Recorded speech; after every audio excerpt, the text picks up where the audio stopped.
عبداللہ بن مسعود نے فرمایا کہ نبی صلی اللہ علیہ وسلم نے نماز پڑھائی۔ ابراہیم نے کہا مجھے نہیں معلوم کہ نماز میں زیادتی ہوئی یا کمی۔ پھر جب آپ نے سلام پھیرا تو آپ سے کہا گیا کہ یا رسول اللہ صلی اللہ علیہ وسلم کیا نماز میں کوئی نیا حکم آیا ہے؟ آپ نے فرمایا آخر کیا بات ہے؟ لوگوں نے کہا آپ نے اتنی رکعتیں پڑھی ہیں۔ یہ سن کر آپ صلی اللہ علیہ وسلم نے اپنے دونوں پاؤں پھیرے اور قبلے کی طرف منہ کر لیا اور سہو کے 2 سجدے کیے اور سلام پھیرا۔ پھر ہماری طرف متوجہ ہوئے اور فرمایا کہ اگر نماز میں کوئی نیا حکم نازل ہوا ہوتا تو میں تمہیں پہلے ہی ضرور کہہ دیتا، لیکن میں تو تمہارے ہی جیسا آدمی ہوں، جس طرح تم بھولتے ہو میں بھی بھول جاتا ہوں، اس لیے جب میں بھول جایا کروں تو تم مجھے یاد دلایا کرو، اور اگر کسی کو نماز میں شک ہو جائے تو اس وقت ٹھیک بات سوچ لے اور اسی کے مطابق نماز پوری کرے، پھر سلام پھیر کر 2 سجدے سہو کے کر لے۔ صحیح بخاری حدیث نمبر 401۔ انس بن مالک رضی اللہ تعالی عنہ سے روایت ہے کہ عمر رضی اللہ تعالی عنہ نے فرمایا کہ میری 3 باتوں میں جو میرے منہ سے نکلا میرے رب نے ویسا ہی حکم فرمایا۔ میں نے کہا تھا کہ یا رسول اللہ صلی اللہ علیہ وسلم اگر ہم مقام ابراہیم کو نماز پڑھنے کی جگہ بنا سکتے تو اچھا ہوتا۔ اس پر یہ آیت نازل ہوئی اور تم مقام ابراہیم کو نماز پڑھنے کی جگہ بنا لو۔ دوسری آیت پردے کے بارے میں ہے۔ میں نے کہا تھا کہ یا رسول اللہ کاش آپ اپنی عورتوں کو پردے کا حکم دیتے، کیونکہ ان سے اچھے اور برے ہر طرح کے لوگ بات کرتے ہیں۔ اس پر پردے کی آیت نازل ہوئی۔ اور ایک مرتبہ حضور صلی اللہ علیہ وسلم کی بیویاں جوش و خروش میں آپ کی خدمت میں اتفاق کر کے کچھ مطالبات لے کر حاضر ہوئیں۔ میں نے ان سے کہا کہ ہو سکتا ہے کہ اللہ پاک تمہیں طلاق دلا دیں اور تمہارے بدلے تم سے بہتر مسلمہ بیویاں اپنے رسول صلی اللہ علیہ وسلم کو عنایت کریں۔ تو یہ آیت نازل ہوئی عسیٰ ربہ ان طلقکن ان یبدلہ ازواجا خیرا منکن۔ اور سعید بن ابی مریم نے کہا کہ مجھے یحییٰ بن ایوب نے خبر دی، کہا کہ ہم سے حمید نے بیان کیا، کہا میں نے حضرت انس رضی اللہ تعالی عنہ سے یہ حدیث سنی۔ صحیح بخاری حدیث نمبر 402۔ عبداللہ بن عمر سے روایت ہے آپ نے فرمایا کہ لوگ قباء میں فجر کی نماز پڑھ رہے تھے کہ اتنے میں ایک آنے والا آیا، اس نے بتایا کہ رسول اللہ صلی اللہ علیہ وسلم پر کل وحی نازل ہوئی ہے اور انہیں کعبے کی طرف نماز میں منہ کرنے کا حکم ہو گیا ہے۔ چنانچہ ان لوگوں نے بھی کعبے کی جانب منہ کر لیے، جبکہ اس وقت وہ شام کی جانب منہ کیے ہوئے تھے، اس لیے وہ سب کعبے کی جانب گھوم گئے۔ صحیح بخاری حدیث نمبر 403۔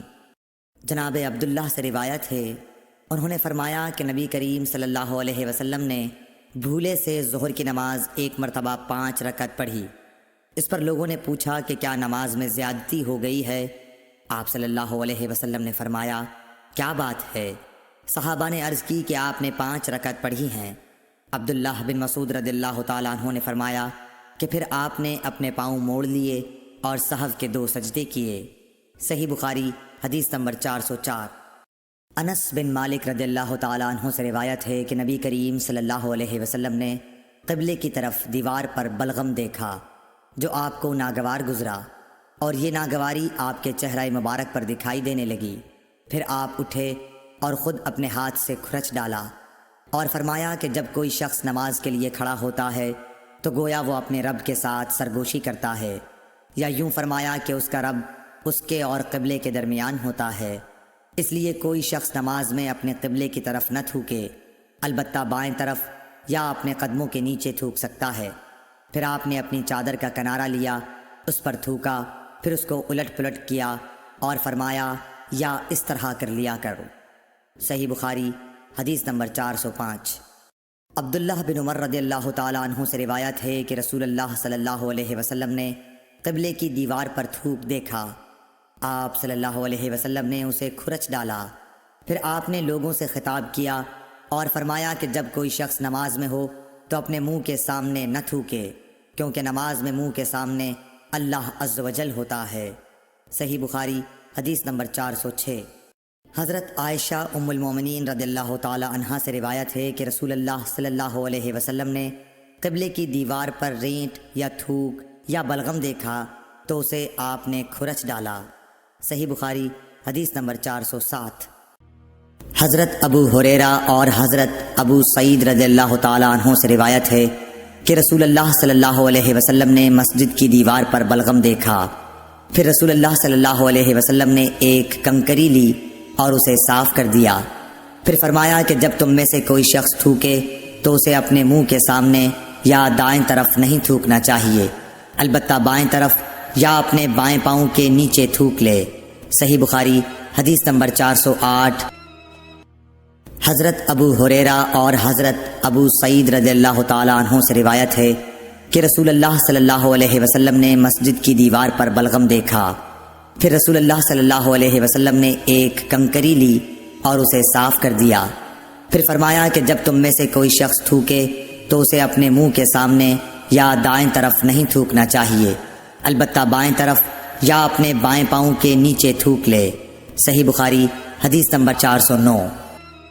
حضرت ابو ہریرہ رضی اللہ تعالی عنہ اور حضرت ابو سعید خدری رضی اللہ تعالی عنہ نے بیان کیا کہ رسول اللہ صلی اللہ علیہ وسلم نے مسجد کی دیوار پر بلغم دیکھا تو آپ صلی اللہ علیہ وسلم نے ایک کنکری سے اسے کھرچ ڈالا اور فرمایا، اگر تم میں سے کسی کو تھوکنا ہو تو اپنے چہرے کے سامنے یا اپنے دائیں طرف نہ تھوکا کرو، البتہ اپنے بائیں طرف یا اپنے بائیں قدم کے نیچے تھوک سکتے ہو۔ صحیح بخاری حدیث نمبر 410۔ حضرت ابو ہریرہ رضی اللہ تعالی عنہ اور حضرت ابو سعید خدری رضی اللہ تعالی عنہ نے بیان کیا کہ رسول اللہ صلی اللہ علیہ وسلم نے مسجد کی دیوار پر بلغم دیکھا تو آپ صلی اللہ علیہ وسلم نے ایک کنکری سے اسے کھرچ ڈالا اور فرمایا، اگر تم میں سے کسی کو تھوکنا ہو تو اپنے چہرے کے سامنے یا اپنے دائیں طرف نہ تھوکا کرو، البتہ اپنے بائیں طرف یا اپنے بائیں قدم کے نیچے تھوک سکتے ہو۔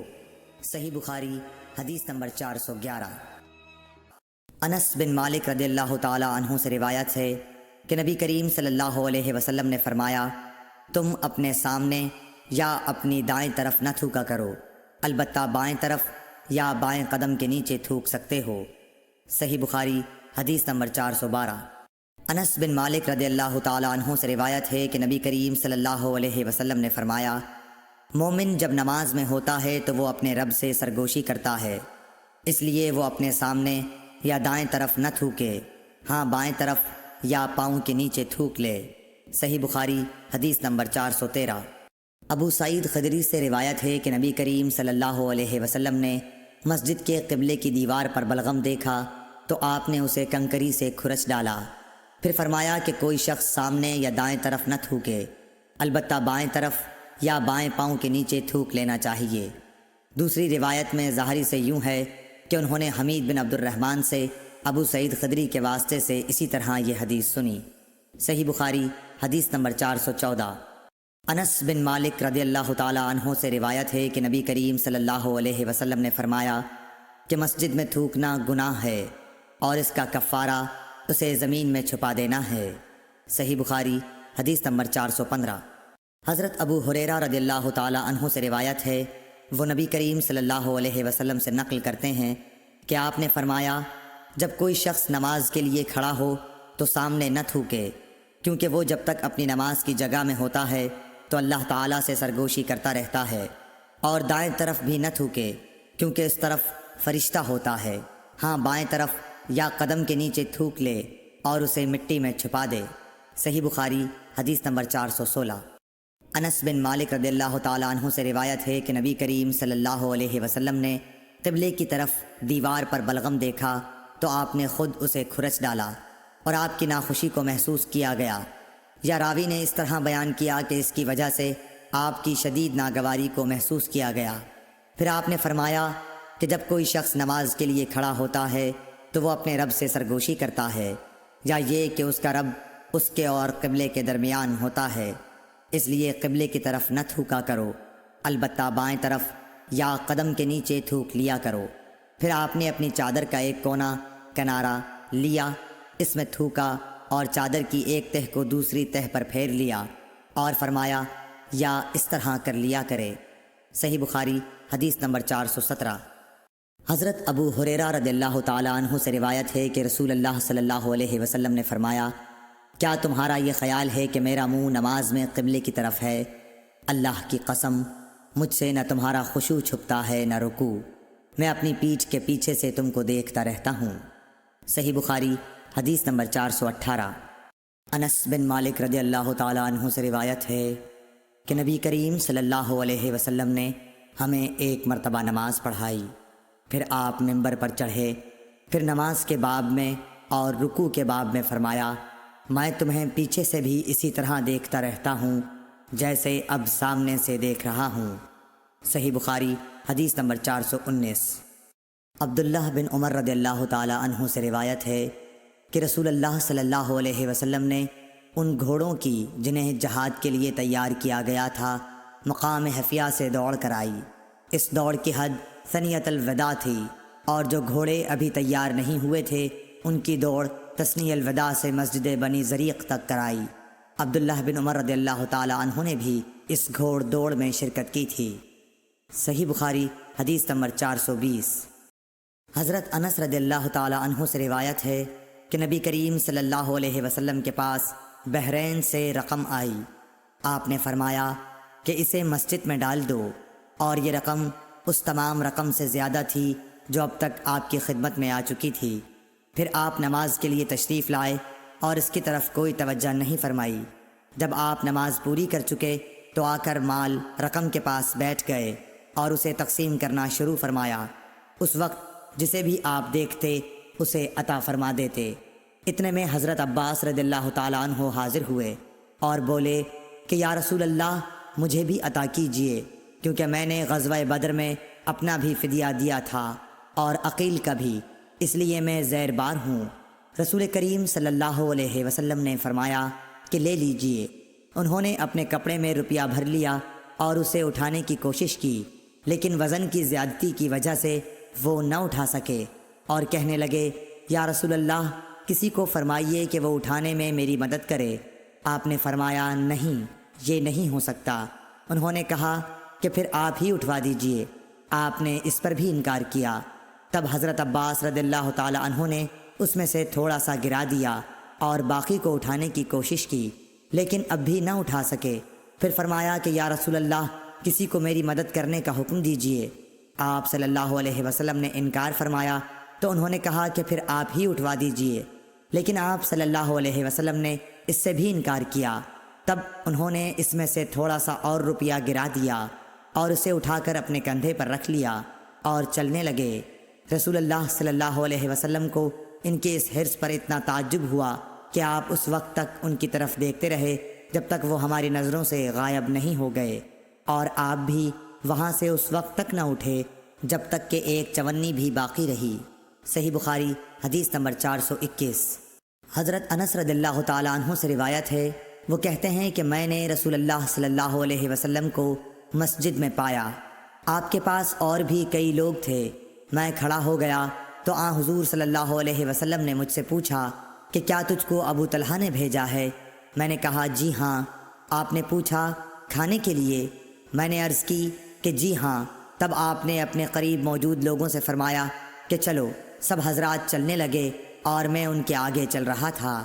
صحیح بخاری حدیث نمبر 422۔ ابن شہاب نے سہل بن سعد سعدی سے روایت کی ہے کہ ایک شخص نے کہا، یا رسول اللہ، اس شخص کے بارے میں فرمائیے جو اپنی بیوی کے ساتھ کسی غیر مرد کو بدفعلی کرتے ہوئے دیکھتا ہے، کیا اسے مار ڈالے؟ آخر اس مرد نے اپنی بیوی کے ساتھ مسجد میں لعان کیا اور اس وقت میں موجود تھا۔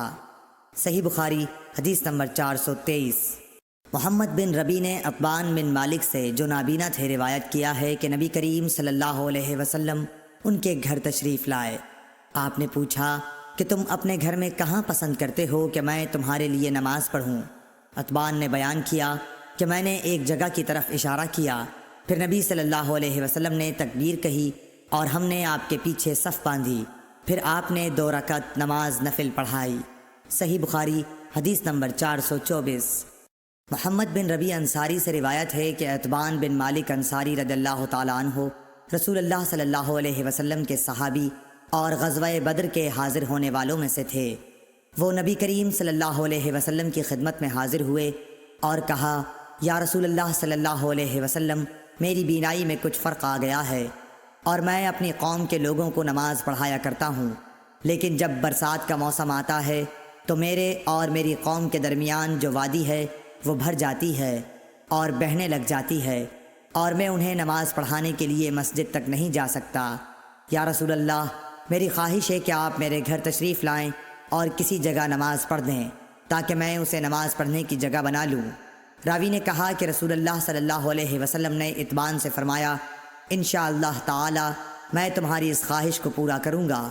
اتبان نے کہا کہ دوسرے دن رسول اللہ صلی اللہ علیہ وسلم اور ابو بکر صدیق رضی اللہ تعالی عنہ جب دن چڑھا تو دونوں تشریف لے آئے اور رسول اللہ صلی اللہ علیہ وسلم نے اندر آنے کی اجازت چاہی۔ میں نے اجازت دے دی۔ جب آپ گھر میں تشریف لائے تو بیٹھے بھی نہیں اور پوچھا کہ تم اپنے گھر کے کس حصے میں مجھ سے نماز پڑھنے کی خواہش رکھتے ہو؟ اتبان نے کہا کہ میں نے گھر میں ایک کونے کی طرف اشارہ کیا تو رسول اللہ صلی اللہ علیہ وسلم اس جگہ کھڑے ہوئے اور تکبیر کہی۔ ہم بھی آپ کے پیچھے کھڑے ہو گئے اور صف باندھی۔ پس آپ نے 2 رکعت نفل نماز پڑھائی، پھر سلام پھیرا۔ اتبان نے کہا کہ ہم نے آپ کو تھوڑی دیر کے لیے روکا اور آپ کی خدمت میں حلیم پیش کیا جو آپ ہی کے لیے تیار کیا گیا تھا۔ اتبان نے کہا کہ محلے والوں کا ایک مجمع گھر میں لگ گیا اور مجمع میں سے ایک شخص بولا کہ مالک بن دخشن، یا یہ کہا ابن دخشن دکھائی نہیں دیتا۔ اس پر کسی دوسرے نے کہہ دیا کہ وہ تو منافق ہے جسے خدا اور رسول سے کوئی محبت نہیں۔ رسول اللہ صلی اللہ علیہ وسلم نے یہ سن کر فرمایا، ایسا مت کہو، کیا تم دیکھتے نہیں کہ اس نے لا الہ الا اللہ کہا ہے اور اس سے مقصود خالص خدا کی رضامندی حاصل کرنا ہے؟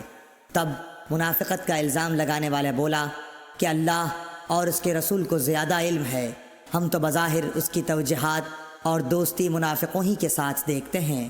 رسول اللہ صلی اللہ علیہ وسلم نے فرمایا کہ اللہ تعالیٰ نے لا الہ الا اللہ کہنے والے پر اگر اس کا مقصد خالص خدا کی رضا حاصل کرنا ہو دوزخ کی آگ حرام کر دی ہے۔ ابن شہاب نے کہا کہ پھر میں نے محمود سے سن کر حسین بن محمد انصاری سے جو بنو سالم کے شریف لوگوں میں سے ہیں اس حدیث کے متعلق پوچھا تو انہوں نے اس کی تصدیق کی اور کہا کہ محمود سچا ہے۔ صحیح بخاری حدیث نمبر 425۔ حضرت عائشہ صدیقہ رضی اللہ تعالی عنہ سے روایت ہے، آپ فرماتی ہیں کہ رسول اللہ صلی اللہ علیہ وسلم اپنے تمام کاموں میں جہاں تک ممکن ہوتا دائیں طرف سے شروع کرنے کو پسند فرماتے تھے، طہارت کے وقت بھی، کنگھا کرنے اور جوتا پہننے میں بھی۔ صحیح بخاری حدیث نمبر 426۔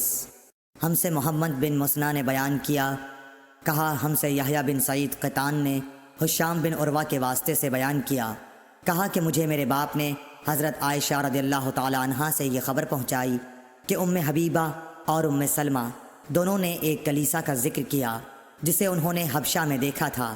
اس میں مورتیں، تصویریں تھیں۔ انہوں نے اس کا تذکرہ نبی کریم صلی اللہ علیہ وسلم سے بھی کیا۔ آپ نے فرمایا کہ ان کا یہ قاعدہ تھا کہ اگر ان میں کوئی نیکوکار شخص مر جاتا تو وہ لوگ اس کی قبر پر مسجد بناتے اور اس میں یہی مورتیں، تصویریں بنا دیتے۔ پس یہ لوگ خدا کی درگاہ میں قیامت کے دن تمام مخلوق میں برے ہوں گے۔ صحیح بخاری حدیث نمبر 427۔ انس بن مالک رضی اللہ تعالیٰ عنہ سے روایت ہے، انہوں نے کہا کہ جب نبی کریم صلی اللہ علیہ وسلم مدینہ تشریف لائے تو یہاں کے بلند حصے میں بنی عمرو بن عوف کے یہاں آپ اترے اور یہاں 24 راتیں قیام فرمایا۔ پھر آپ نے بنو نجار کو بلا بھیجا تو وہ لوگ تلواریں لٹکائے ہوئے آئے۔ انس نے کہا گویا میری نظروں کے سامنے نبی کریم صلی اللہ علیہ وسلم اپنی سواری پر تشریف فرما ہیں، جبکہ ابو بکر صدیق رضی اللہ تعالی عنہ آپ کے پیچھے بیٹھے ہوئے ہیں اور بنو نجار کے لوگ آپ کے چاروں طرف ہیں، یہاں تک کہ آپ ابو ایوب کے گھر کے سامنے اترے اور آپ یہ پسند کرتے تھے کہ جہاں بھی نماز کا وقت آ جائے فوراً نماز ادا کر لیں۔ آپ بکریوں کے باڑوں میں بھی نماز پڑھ لیتے تھے۔ پھر آپ نے یہاں مسجد بنانے کے لیے حکم فرمایا۔ چنانچہ بنو نجار کے لوگوں کو آپ نے بلوا کر فرمایا کہ اے بنو نجار، تم اپنے اس باغ کی قیمت مجھ سے لے لو۔ انہوں نے جواب دیا نہیں یا رسول اللہ، اس کی قیمت ہم صرف اللہ تعالیٰ سے مانگتے ہیں۔ انس رضی اللہ تعالیٰ عنہ نے بیان کیا کہ میں جیسا کہ تمہیں بتا رہا تھا یہاں مشرکین کی قبریں تھیں۔ اس باغ میں ایک ویران جگہ تھی اور کچھ کھجور کے درخت بھی تھے۔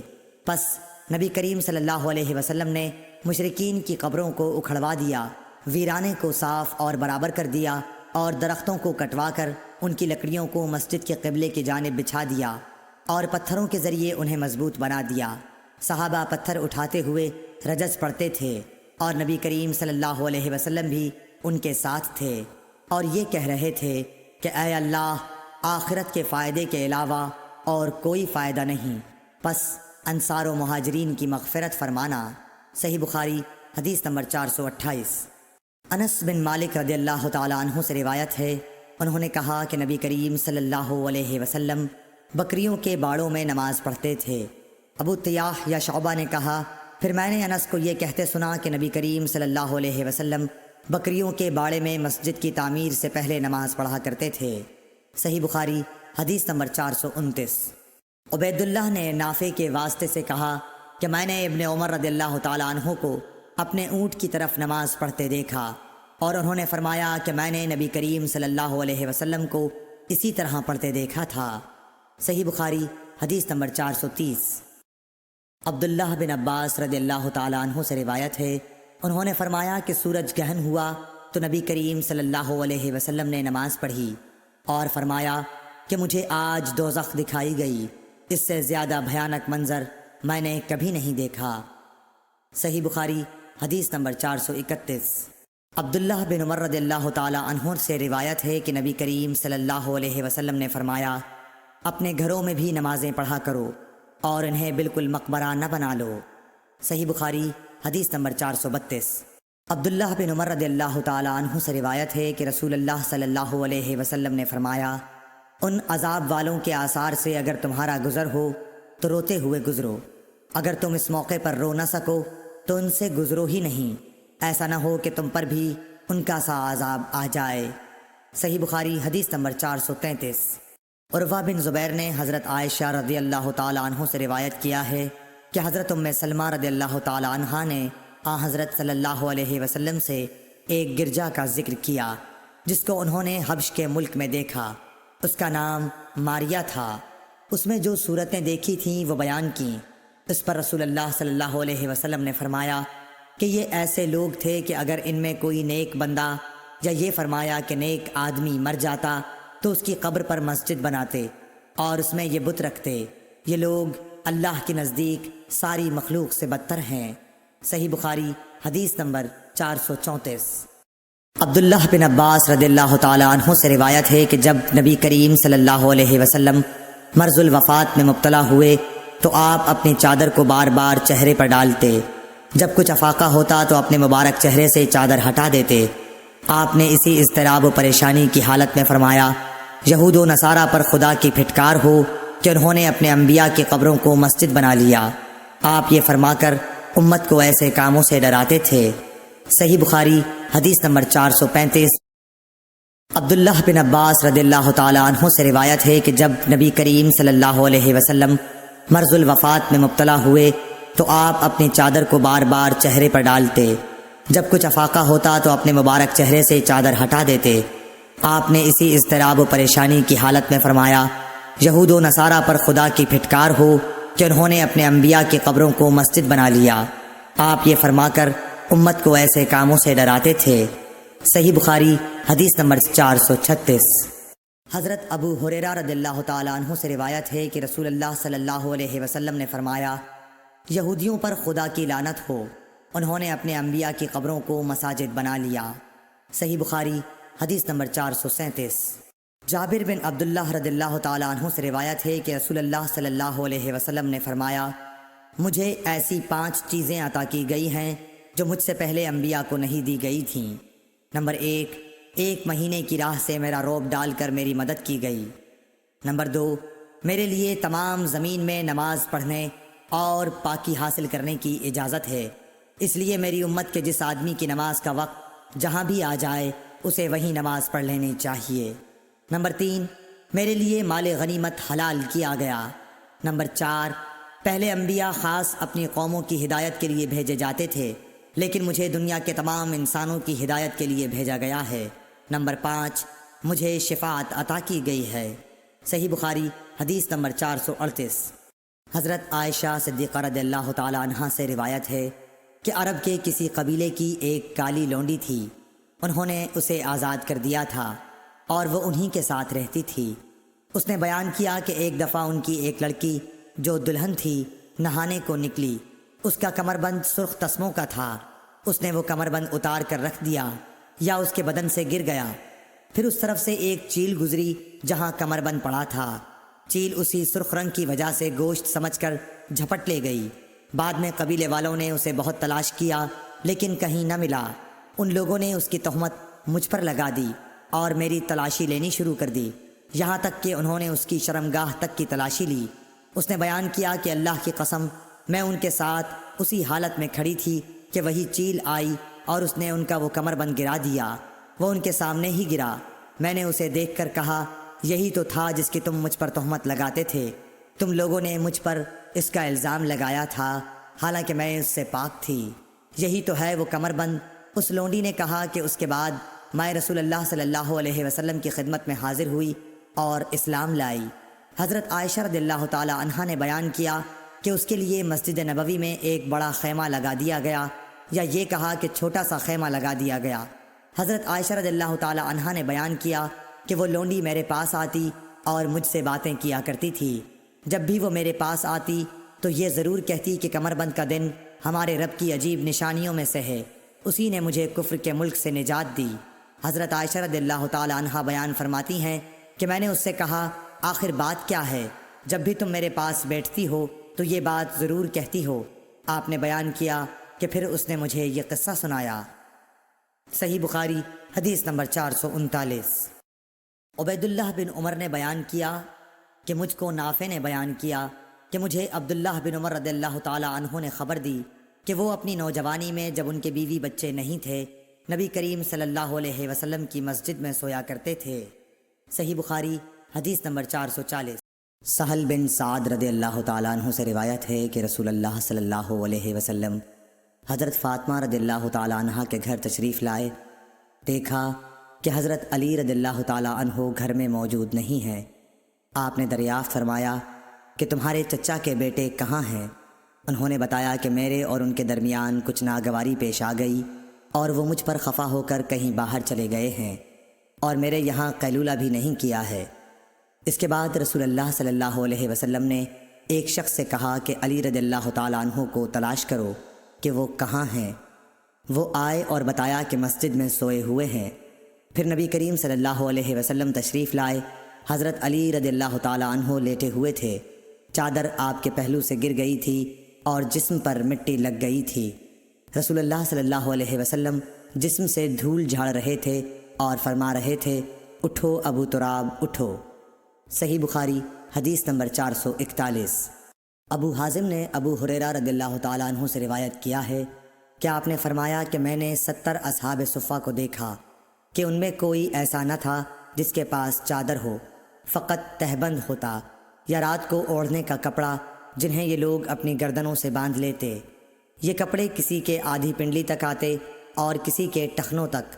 یہ حضرات ان کپڑوں کو اس خیال سے کہ کہیں شرمگاہ نہ کھل جائے اپنے ہاتھوں سے سمیٹتے رہتے تھے۔ صحیح بخاری حدیث نمبر 442۔ جابر بن عبداللہ رضی اللہ تعالیٰ عنہ سے روایت ہے، وہ کہتے ہیں کہ میں نبی کریم صلی اللہ علیہ وسلم کی خدمت میں حاضر ہوا، آپ اس وقت مسجد میں تشریف فرما تھے۔ مصر نے کہا میرا خیال ہے کہ محارب نے چاشت کا وقت بتایا تھا۔ حضور اکرم صلی اللہ علیہ وسلم نے فرمایا کہ پہلے 2 رکعت نماز پڑھ، اور میرا حضرت صلی اللہ علیہ وسلم پر کچھ قرض تھا جسے آپ نے ادا کیا اور زیادہ ہی دیا۔ صحیح بخاری حدیث نمبر 443۔ ابو قتادہ سلمی رضی اللہ تعالیٰ عنہ سے روایت ہے کہ رسول اللہ صلی اللہ علیہ وسلم نے فرمایا جب تم میں سے کوئی شخص مسجد میں داخل ہو تو بیٹھنے سے پہلے 2 رکعت نماز پڑھ لے۔ صحیح بخاری حدیث نمبر 444۔ ابو ہریرہ رضی اللہ تعالیٰ عنہ سے روایت ہے کہ رسول اللہ صلی اللہ علیہ وسلم نے فرمایا جب تک تم اپنے مصلی پر جہاں تم نے نماز پڑھی تھی بیٹھے رہو اور ریاح خارج نہ کرو تو ملائکہ تم پر برابر درود بھیجتے رہتے ہیں، کہتے ہیں اے اللہ اس کی مغفرت کیجئے، اے اللہ اس پر رحم کیجئے۔ صحیح بخاری حدیث نمبر 445۔ عبداللہ بن عمر رضی اللہ تعالیٰ عنہ سے روایت ہے کہ نبی کریم صلی اللہ علیہ وسلم کے زمانے میں مسجد نبوی کچی اینٹوں سے بنائی گئی تھی۔ اس کی چھت کھجور کی شاخوں کی تھی اور ستون اس کی کڑیوں کے۔ حضرت ابو بکر صدیق رضی اللہ تعالیٰ عنہ نے اس میں کسی قسم کی زیادتی نہیں کی، البتہ حضرت عمر رضی اللہ تعالیٰ عنہ نے اسے بڑھایا اور اس کی تعمیر رسول اللہ صلی اللہ علیہ وسلم کی بنائی ہوئی بنیادوں کے مطابق کچی اینٹوں اور کھجور کی شاخوں سے کی، اور اس کے ستون بھی کڑیوں ہی کے رکھے۔ پھر حضرت عثمان غنی رضی اللہ تعالیٰ عنہ نے اس کی عمارت کو بدل دیا اور اس میں بہت سی زیادتی کی۔ اس کی دیواریں منقش پتھروں اور گچ سے بنائیں، اس کے ستون بھی منقش پتھروں سے بنوائے اور چھت ساگوان سے بنائی۔ صحیح بخاری حدیث نمبر 446۔ اکرمہ سے روایت ہے، انہوں نے بیان کیا کہ مجھ سے اور اپنے صاحبزادے علی سے ابن عباس رضی اللہ تعالیٰ عنہ نے کہا کہ ابو سعید خدری کی خدمت میں جاؤ اور ان کی احادیث سنو۔ ہم گئے، دیکھا کہ ابو سعید رضی اللہ تعالیٰ عنہ اپنے باغ کو درست کر رہے تھے۔ ہم کو دیکھ کر آپ نے اپنی چادر سنبھالی اور گوٹ مار کر بیٹھ گئے، پھر ہم سے حدیث بیان کرنے لگے۔ جب مسجد نبوی کے بنانے کا ذکر آیا تو آپ نے بتایا کہ ہم تو مسجد کے بنانے میں حصہ لیتے وقت ایک ایک اینٹ اٹھاتے، لیکن عمار دو دو اینٹیں اٹھا رہے تھے۔ حضرت صلی اللہ علیہ وسلم نے انہیں دیکھا تو ان کے بدن سے مٹی جھاڑنے لگے اور فرمایا، افسوس عمار کو ایک باغی جماعت قتل کرے گی جسے عمار جنت کی دعوت دیں گے، اور وہ جماعت عمار کو جہنم کی دعوت دے رہی ہوگی۔ ابو سعید خدری رضی اللہ تعالیٰ عنہ نے بیان کیا کہ حضرت عمار کہتے تھے کہ میں فتنوں سے خدا کی پناہ مانگتا ہوں۔ صحیح بخاری حدیث نمبر 447۔ سہل رضی اللہ تعالیٰ عنہ سے روایت ہے کہ نبی کریم صلی اللہ علیہ وسلم نے ایک عورت کے پاس ایک آدمی بھیجا کہ وہ اپنے بڑھئی غلام سے کہیں کہ میرے لیے ممبر لکڑیوں کے تختوں سے بنا دے جن پر میں بیٹھا کروں۔ صحیح بخاری حدیث نمبر 448۔ جابر بن عبداللہ رضی اللہ تعالیٰ عنہ سے روایت ہے کہ ایک عورت نے کہا، یا رسول اللہ صلی اللہ علیہ وسلم، کیا میں آپ کے لیے کوئی ایسی چیز نہ بنا دوں جس پر آپ بیٹھا کریں؟ میرا ایک بڑھئی غلام بھی ہے۔ آپ نے فرمایا، اگر تو چاہے تو اس نے ممبر بنوا دیا۔ صحیح بخاری حدیث نمبر 449۔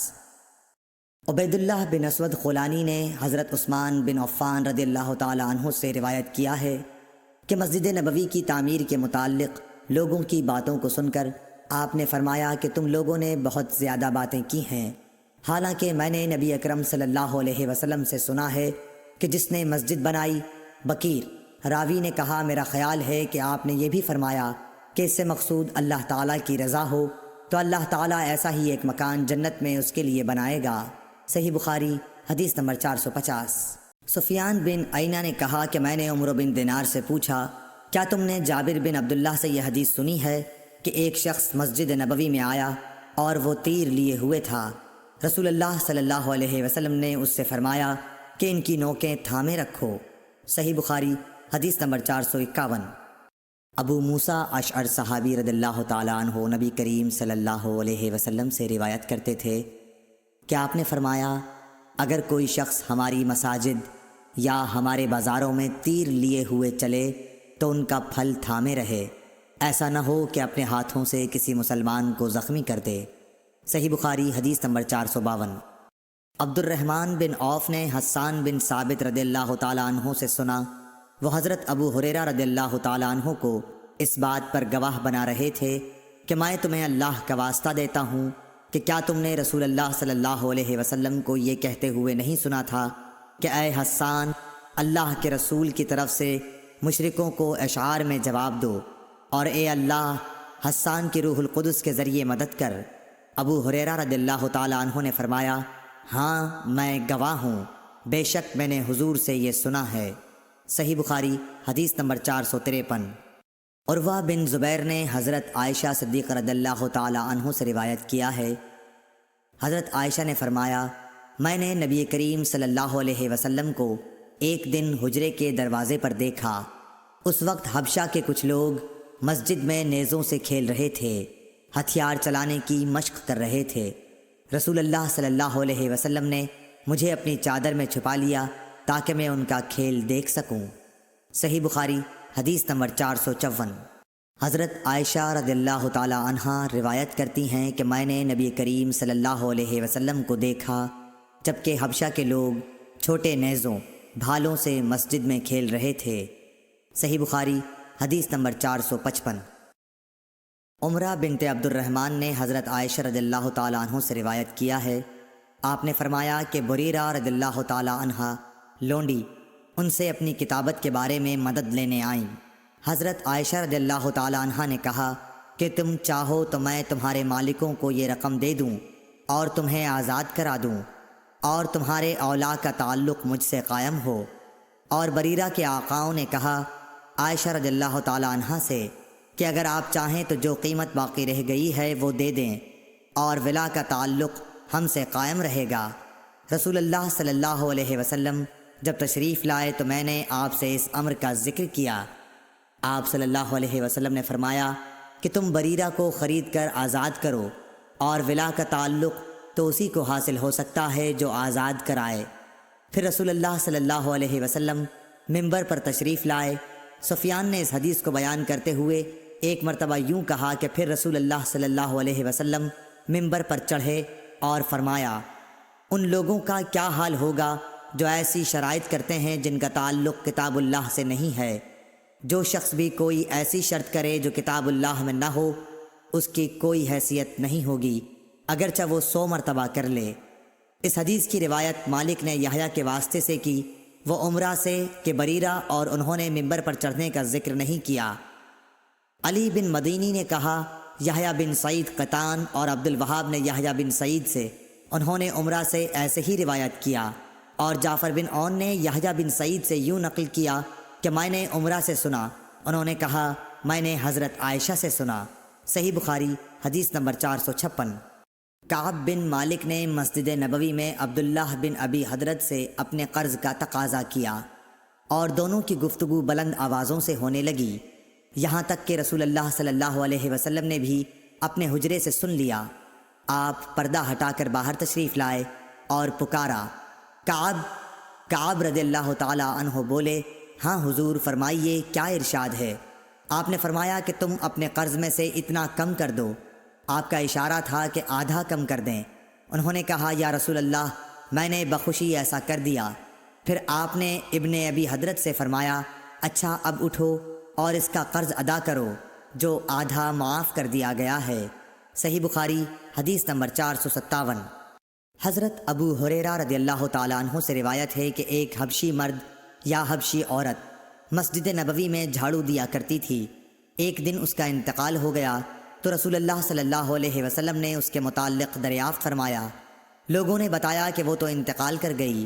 آپ نے اس پر فرمایا کہ تم نے مجھے کیوں نہ بتایا، مجھے اس کی قبر بتلاؤ۔ پھر آپ قبر پر تشریف لائے اور اس پر نماز پڑھی۔ صحیح بخاری حدیث نمبر 458۔ حضرت عائشہ رضی اللہ تعالیٰ عنہ فرماتی ہیں کہ جب سورہ بقرہ کی سود سے متعلق آیات نازل ہوئیں تو نبی صلی اللہ علیہ وسلم مسجد میں تشریف لے گئے اور ان آیات کی لوگوں کے سامنے تلاوت فرمائی۔ پھر فرمایا کہ شراب کی تجارت حرام ہے۔ صحیح بخاری حدیث نمبر 459۔ حضرت ابو ہریرہ رضی اللہ تعالیٰ عنہ سے روایت ہے کہ ایک عورت یا مرد مسجد میں جھاڑو دیا کرتا تھا۔ ابو رافع نے کہا میرا خیال ہے کہ وہ عورت ہی تھی۔ پھر انہوں نے نبی کریم صلی اللہ علیہ وسلم کی حدیث نقل کی کہ آپ نے اس کی قبر پر نماز پڑھی۔ صحیح بخاری حدیث نمبر 460۔ حضرت ابو ہریرہ رضی اللہ تعالی عنہ سے روایت ہے نبی کریم صلی اللہ علیہ وسلم نے فرمایا کہ گزشتہ رات ایک سرکش جن اچانک میرے پاس آیا، یا اسی طرح کی کوئی بات آپ نے فرمائی۔ وہ میری نماز میں خلل ڈالنا چاہتا تھا، لیکن خداوند تعالیٰ نے مجھے اس پر قابو دے دیا، اور میں نے سوچا کہ مسجد کے کسی ستون کے ساتھ اسے باندھ دوں تاکہ صبح کو تم سب بھی اسے دیکھو۔ پھر مجھے اپنے بھائی سلیمان کی یہ دعا یاد آ گئی جو سورہ صاد میں ہے، اے میرے رب مجھے ایسا ملک عطا کرنا جو میرے بعد کسی کو حاصل نہ ہو۔ راوی حدیث روح نے بیان کیا کہ آن حضرت صلی اللہ علیہ وسلم نے اس شیطان کو ذلیل کر کے دھتکار دیا۔ صحیح بخاری حدیث نمبر 461۔ سعید بن ابی سعید مقبری نے حضرت ابو ہریرہ رضی اللہ تعالی عنہ سے سنا کہ رسول اللہ صلی اللہ علیہ وسلم نے کچھ سوار نجد کی طرف بھیجے جو تعداد میں 30 تھے۔ یہ لوگ بنو حنیفہ کے ایک شخص کو جس کا نام ثمامہ بن اسال تھا پکڑ کر لائے۔ انہوں نے اسے مسجد کے ایک ستون سے باندھ دیا۔ پھر رسول اللہ صلی اللہ علیہ وسلم تشریف لائے اور تیسرے روز ثمامہ کی نیک طبیعت دیکھ کر آپ نے فرمایا کہ ثمامہ کو چھوڑ دو۔ رہائی کے بعد وہ مسجد نبوی سے قریب ایک کھجور کے باغ تک گئے اور وہاں غسل کیا۔ پھر مسجد میں داخل ہوئے اور کہا اشہد ان لا الہ الا اللہ وان محمد الرسول اللہ، میں گواہی دیتا ہوں کہ اللہ کے سوا کوئی معبود نہیں اور یہ کہ محمد صلی اللہ علیہ وسلم اللہ کے سچے رسول ہیں۔ صحیح بخاری حدیث نمبر 462۔ ہشام بن عروہ نے اپنے باپ عروہ بن زبیر کے واسطے سے بیان کیا، انہوں نے حضرت عائشہ رضی اللہ تعالی عنہا سے آپ نے فرمایا کہ غزوہ خندق میں سعد رضی اللہ تعالی عنہ کے بازو کی ایک رگ اکحل میں زخم آ گیا تھا۔ ان کے لیے نبی کریم صلی اللہ علیہ وسلم نے مسجد میں ایک خیمہ نصب کرا دیا تاکہ آپ قریب رہ کر ان کی دیکھ بھال کیا کریں۔ مسجد ہی میں بنی غفار کے لوگوں کا بھی ایک خیمہ تھا۔ سعد کے زخم کا خون جو رگ سے بکثرت نکل رہا تھا بہہ کر جب ان کے خیمے تک پہنچا تو وہ ڈر گئے۔ انہوں نے کہا کہ اے خیمے والو، تمہاری طرف سے یہ کیسا خون ہمارے خیمے تک آ رہا ہے؟ پھر انہیں معلوم ہوا کہ یہ خون سعد کے زخم سے بہہ رہا ہے۔ حضرت سعد رضی اللہ تعالیٰ عنہ کا اسی زخم کی وجہ سے انتقال ہو گیا۔ صحیح بخاری حدیث نمبر 463۔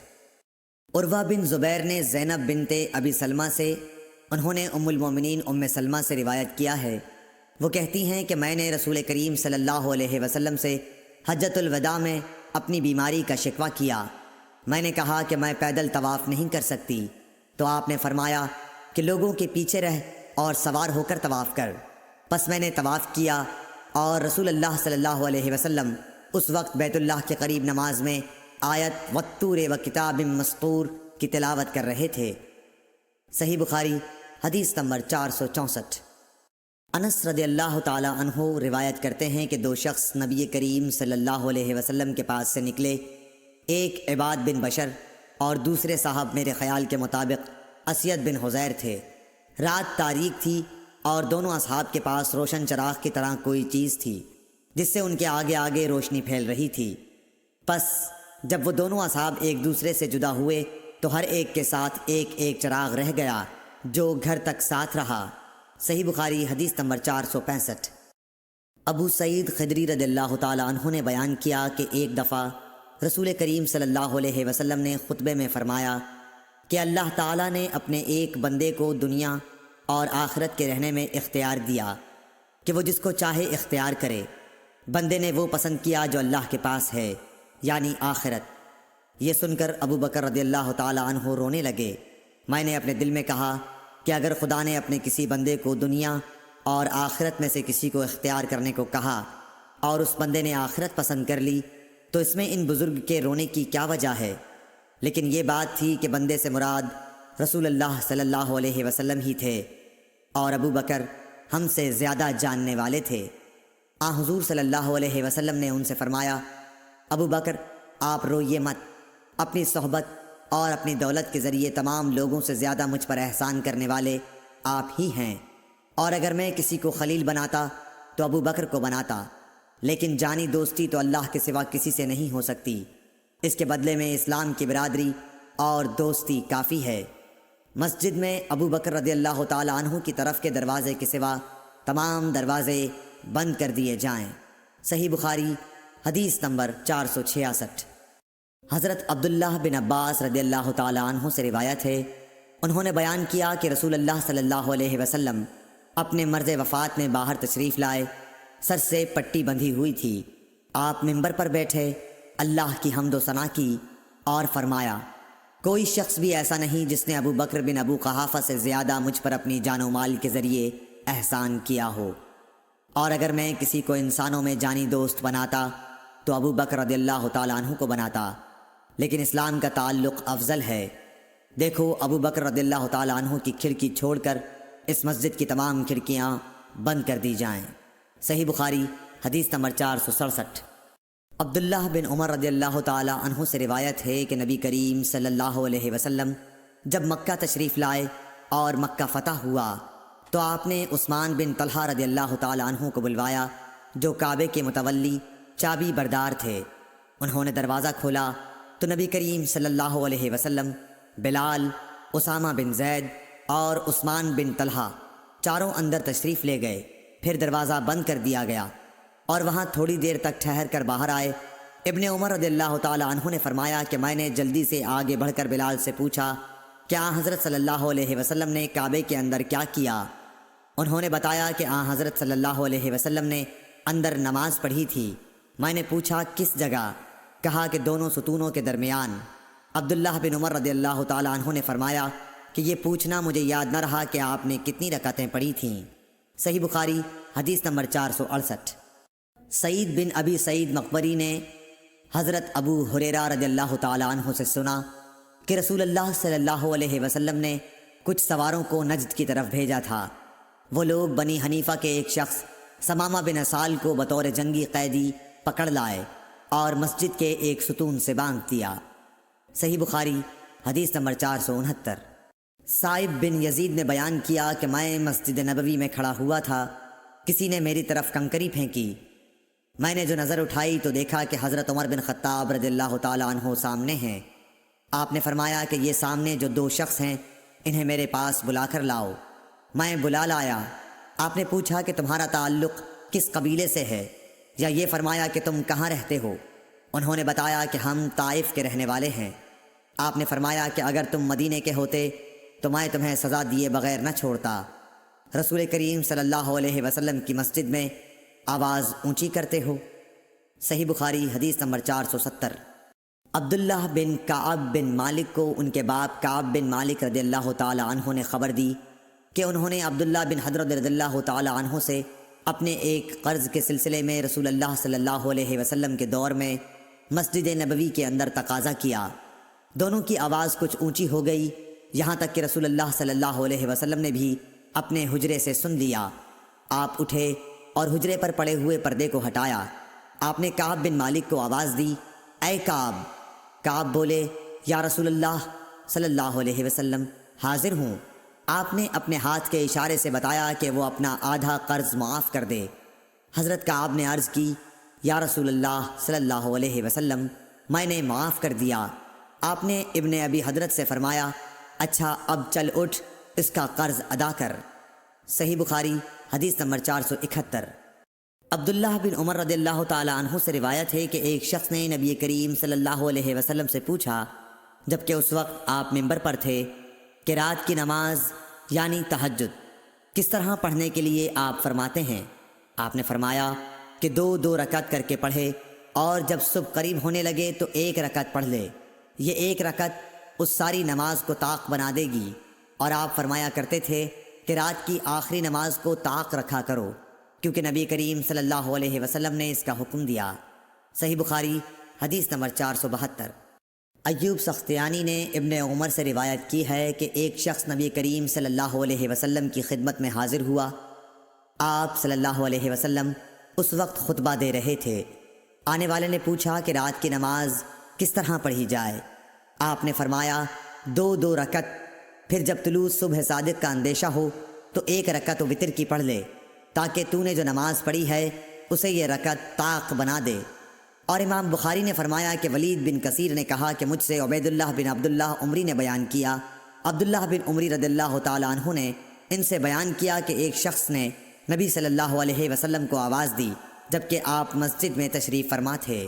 صحیح بخاری حدیث نمبر 473۔ ابو واقد لیثی حارث بن عوف نے بیان کیا کہ رسول اللہ صلی اللہ علیہ وسلم مسجد میں تشریف رکھتے تھے کہ 3 آدمی باہر سے آئے۔ 2 تو رسول اللہ صلی اللہ علیہ وسلم کی مجلس میں حاضری کی غرض سے آگے بڑھے، لیکن تیسرا چلا گیا۔ ان 2 میں سے ایک نے درمیان میں خالی جگہ دیکھی اور وہاں بیٹھ گیا، دوسرا شخص پیچھے بیٹھ گیا اور تیسرا تو واپس ہی جا رہا تھا۔ جب رسول اللہ صلی اللہ علیہ وسلم واعظ سے فارغ ہوئے تو آپ نے فرمایا، کیا میں تمہیں ان تینوں کے متعلق ایک بات نہ بتاؤں؟ ایک شخص تو خدا کی طرف بڑھا اور خدا نے اسے جگہ دی، یعنی پہلا شخص رہا، دوسرا تو اس نے لوگوں میں گھسنے سے شرم کی، اللہ نے بھی اس سے شرم کی۔ تیسرے نے منہ پھیر لیا، اس لیے اللہ نے بھی اس کی طرف سے منہ پھیر لیا۔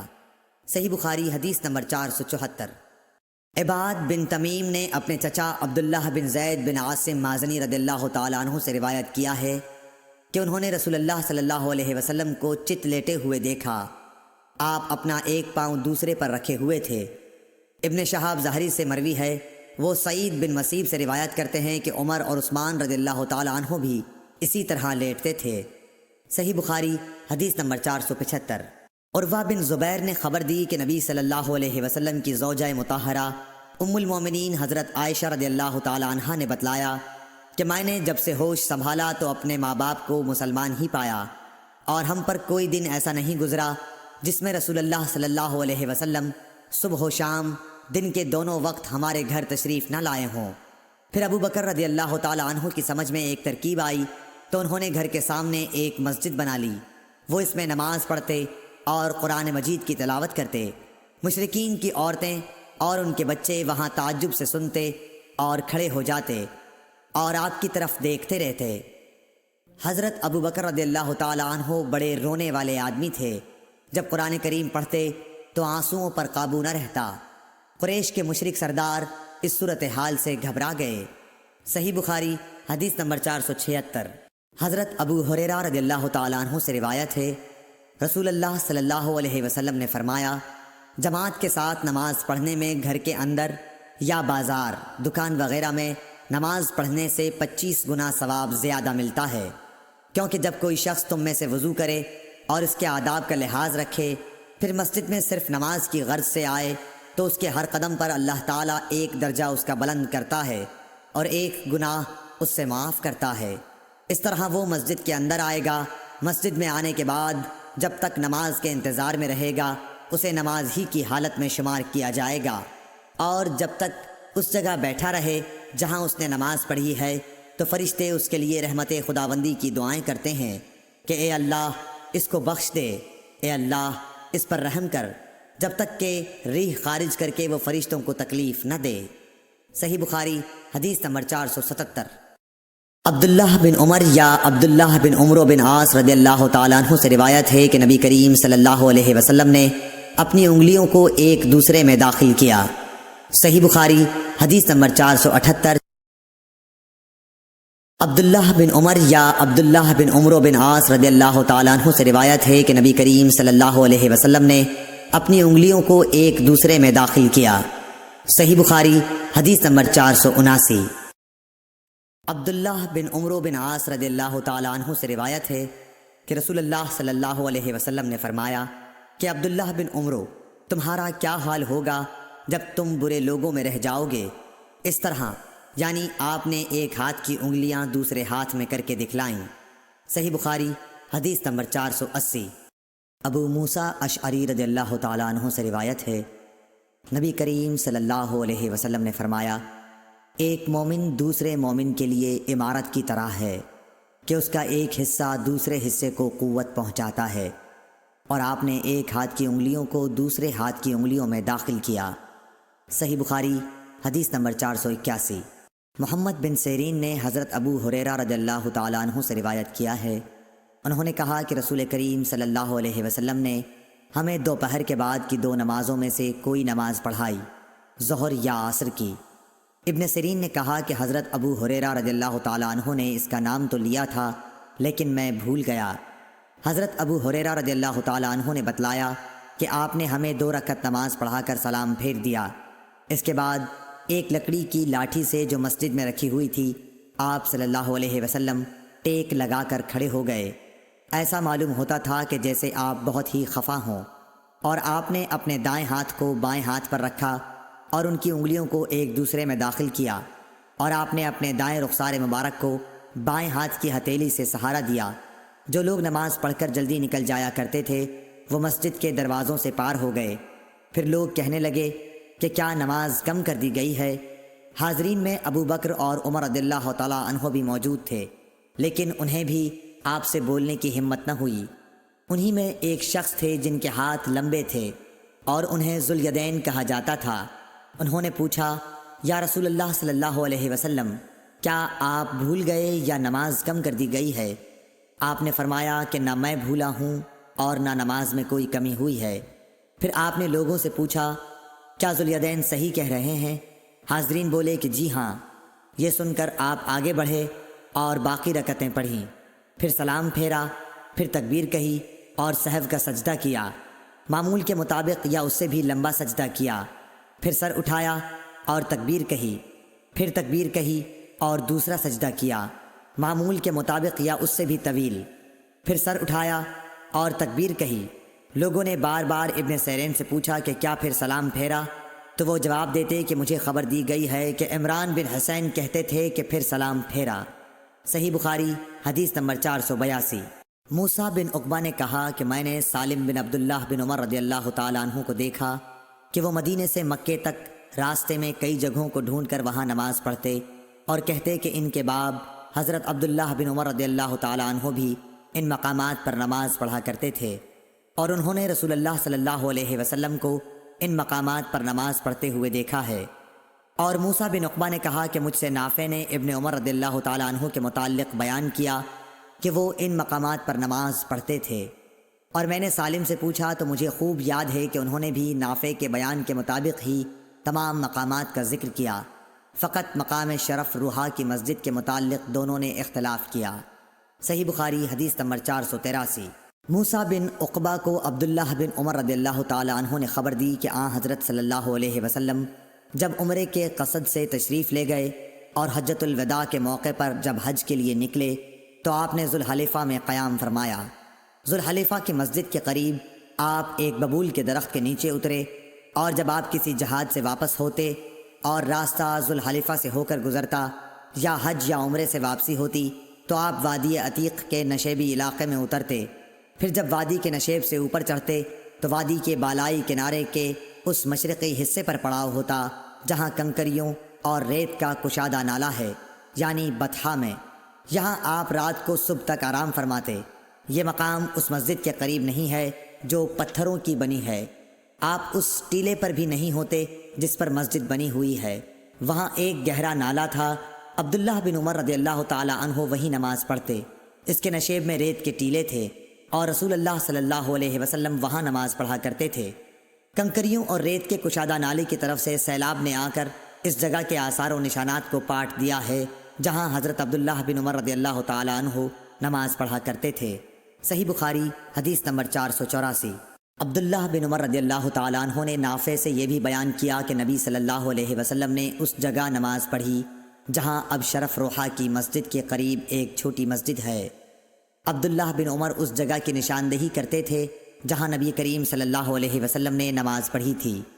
کہتے تھے کہ یہاں تمہارے دائیں طرف جب تم مسجد میں قبلہ رو ہو کر نماز پڑھنے کے لیے کھڑے ہوتے ہو، جب تم مدینے سے مکہ جاؤ تو یہ چھوٹی سی مسجد راستے کے دائیں جانب پڑتی ہے، اس کے اور بڑی مسجد کے درمیان ایک پتھر کی مار کا فاصلہ ہے یا اس سے کچھ کم زیادہ۔ صحیح بخاری حدیث نمبر 485۔ عبداللہ بن عمر رضی اللہ تعالیٰ عنہ اس چھوٹی پہاڑی کی طرف نماز پڑھتے جو روحا کے آخری کنارے پر واقع ہے، اور یہ پہاڑی وہاں ختم ہوتی ہے جہاں راستے کا کنارہ ہے۔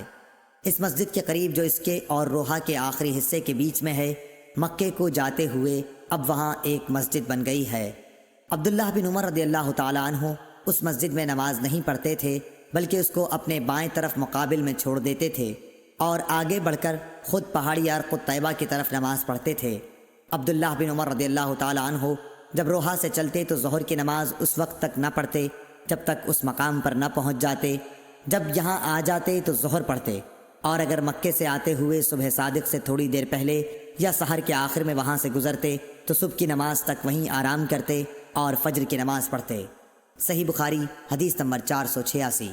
عبداللہ بن عمر رضی اللہ تعالیٰ عنہ نے بیان کیا کہ نبی کریم صلی اللہ علیہ وسلم راستے کے دائیں طرف مقابل میں ایک گھنے درخت کے نیچے وسیع اور نرم علاقے میں قیام فرماتے جو قریہ رویسا کے قریب ہے۔ پھر آپ اس ٹیلے سے جو رویسا کے راستے سے تقریباً 2 میل کے فاصلے پر ہے چلتے تھے۔ اب اس درخت کا اوپر کا حصہ ٹوٹ گیا ہے اور درمیان میں سے دوہرا ہو کر جڑ پر کھڑا ہے، اس کی جڑ میں ریت کے بہت سے ٹیلے ہیں۔ صحیح بخاری حدیث نمبر 487۔ عبداللہ بن عمر رضی اللہ تعالیٰ عنہ نے نافع سے یہ بیان کیا کہ نبی صلی اللہ علیہ وسلم نے قریہ ارج کے قریب اس نالے کے کنارے نماز پڑھی جو پہاڑ کی طرف جاتے ہوئے پڑتا ہے۔ اس مسجد کے پاس 2 یا 3 قبریں ہیں، ان قبروں پر اوپر تلے پتھر رکھے ہوئے ہیں۔ راستے کے دائیں جانب ان بڑے پتھروں کے پاس جو راستے میں ہیں، ان کے درمیان میں ہو کر نماز پڑھی۔ عبداللہ بن عمر رضی اللہ تعالی عنہ قریہ ارج سے سورج ڈھلنے کے بعد چلتے اور ظہر اسی مسجد میں آ کر پڑھا کرتے تھے۔ صحیح بخاری حدیث نمبر 488۔ عبداللہ بن عمر نے نافع سے بیان کیا کہ رسول اللہ صلی اللہ علیہ وسلم نے راستے کے بائیں طرف ان گھنے درختوں کے پاس قیام فرمایا جو ہرشا پہاڑ کے نزدیک نشیب میں ہیں۔ یہ ڈھلوان جگہ ہرشا کے ایک کنارے سے ملی ہوئی ہے۔ یہاں سے عام راستے تک پہنچنے کے لیے تیر کی مار کا فاصلہ ہے۔ عبداللہ بن عمر رضی اللہ تعالی عنہ اس بڑے درخت کی طرف نماز پڑھتے تھے جو ان تمام درختوں میں راستے سے سب سے زیادہ نزدیک ہے، اور سب سے لمبا درخت بھی یہی ہے۔ صحیح بخاری حدیث نمبر 489۔ عبداللہ بن عمر رضی اللہ تعالی عنہ نے بیان کیا کہ نبی کریم صلی اللہ علیہ وسلم اس نالے میں اترا کرتے تھے جو وادی مر الظہر ان کے نشیب میں ہے۔ مدینے کے مقابل جبکہ مقام صفراواد سے اترا جائے، نبی کریم صلی اللہ علیہ وسلم اس ڈھلوان کے بالکل نشیب میں قیام کرتے تھے۔ یہ راستے کے بائیں جانب پڑتا ہے جب کوئی شخص مکہ جا رہا ہو۔ راستے اور رسول اللہ صلی اللہ علیہ وسلم کی منزل کے درمیان صرف ایک پتھر ہی کے مار کا فاصلہ ہوتا۔ صحیح بخاری حدیث نمبر 490۔ عبداللہ بن عمر رضی اللہ تعالی عنہ نے بیان کیا کہ نبی صلی اللہ علیہ وسلم مقام ذی طویٰ میں قیام فرماتے اور رات یہیں گزارا کرتے تھے، اور صبح ہوتی تو نماز فجر یہیں پڑھتے۔ مکہ جاتے ہوئے یہاں نبی کریم صلی اللہ علیہ وسلم کے نماز پڑھنے کی جگہ ایک بڑے سے ٹیلے پر تھی، اس مسجد میں نہیں جو اب وہاں بنی ہوئی ہے، بلکہ اس سے نیچے ایک بڑا ٹیلا تھا۔ صحیح بخاری حدیث نمبر 491۔ عبداللہ بن عمر رضی اللہ تعالی عنہ نے بیان کیا کہ نبی کریم صلی اللہ علیہ وسلم نے اس پہاڑ کے دونوں کونوں کا رخ کیا جو اس کے اور جبل طویل کے درمیان کعبے کی سمت ہیں۔ آپ اس مسجد کو جو اب وہاں تعمیر ہوئی ہے اپنی بائیں طرف کر لیتے، ٹیلے کے کنارے، اور نبی کریم صلی اللہ علیہ وسلم کے نماز پڑھنے کی جگہ اس سے نیچے سیاہ ٹیلے پر تھی۔ ٹیلے سے تقریباً 10 ہاتھ چھوڑ کر پہاڑ کی دونوں گھاٹیوں کی طرف رخ کر کے نماز پڑھتے جو تمہارے اور کعبے کے درمیان ہے۔ صحیح بخاری حدیث نمبر 492۔ عبداللہ بن عباس رضی اللہ تعالی عنہ نے فرمایا کہ میں ایک گدھی پر سوار ہو کر آیا۔ اس زمانے میں بالغ ہونے والا ہی تھا۔ رسول اللہ صلی اللہ علیہ وسلم منا میں لوگوں کو نماز پڑھا رہے تھے، لیکن دیوار آپ کے سامنے نہ تھی۔ میں صف کے بعض حصے سے گزر کر سواری سے اترا، اور میں نے گدھی کو چرنے کے لیے چھوڑ دیا اور صف میں داخل ہو گیا، بس کسی نے مجھ پر اعتراض نہیں کیا۔ صحیح بخاری حدیث نمبر 493۔ عبداللہ بن عمر رضی اللہ تعالی عنہ سے روایت ہے کہ رسول اللہ صلی اللہ علیہ وسلم جب عید کے دن مدینے سے باہر تشریف لے جاتے تو چھوٹے نیزے کو گاڑنے کا حکم دیتے۔ وہ جب آپ کے آگے گاڑ دیا جاتا تو آپ اس کی طرف رخ کر کے نماز پڑھتے اور لوگ آپ کے پیچھے کھڑے ہوتے۔ یہی آپ صلی اللہ علیہ وسلم سفر میں بھی کیا کرتے تھے۔ مسلمانوں کے خلفاء نے اسی وجہ سے برچھا ساتھ رکھنے کی عادت بنا لی ہے۔ صحیح بخاری حدیث نمبر 494۔ شعبہ نے بیان کیا عون بن ابی جحیفہ سے، کہا میں نے اپنے باپ وہب بن عبداللہ سے سنا کہ نبی صلی اللہ علیہ وسلم نے لوگوں کو بطحا میں نماز پڑھائی۔ آپ کے سامنے انزا ڈنڈا جس کے نیچے پھل لگا ہوا ہو گاڑ دیا گیا تھا۔ چونکہ آپ مسافر تھے اس لیے ظہر کی 2 رکعت اور عصر کی 2 رکعت ادا کیں۔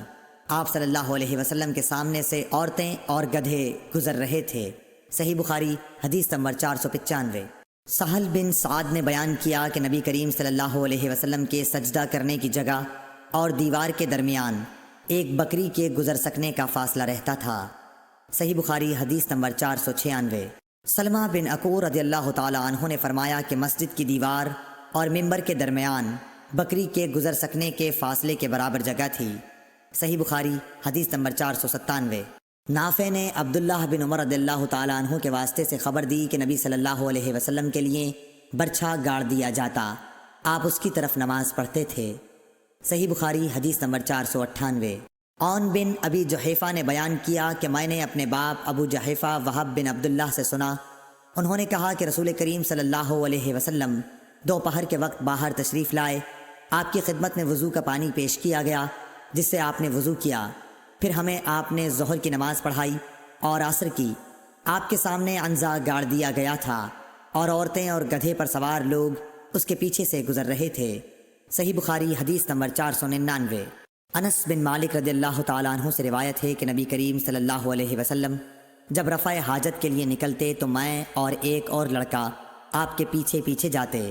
ہمارے ساتھ عکازہ ڈنڈا جس کے نیچے لوہے کا پھل لگا ہوا ہو یا چھڑی یا عنزہ ہوتا، اور ہمارے ساتھ ایک چھاگل بھی ہوتا تھا۔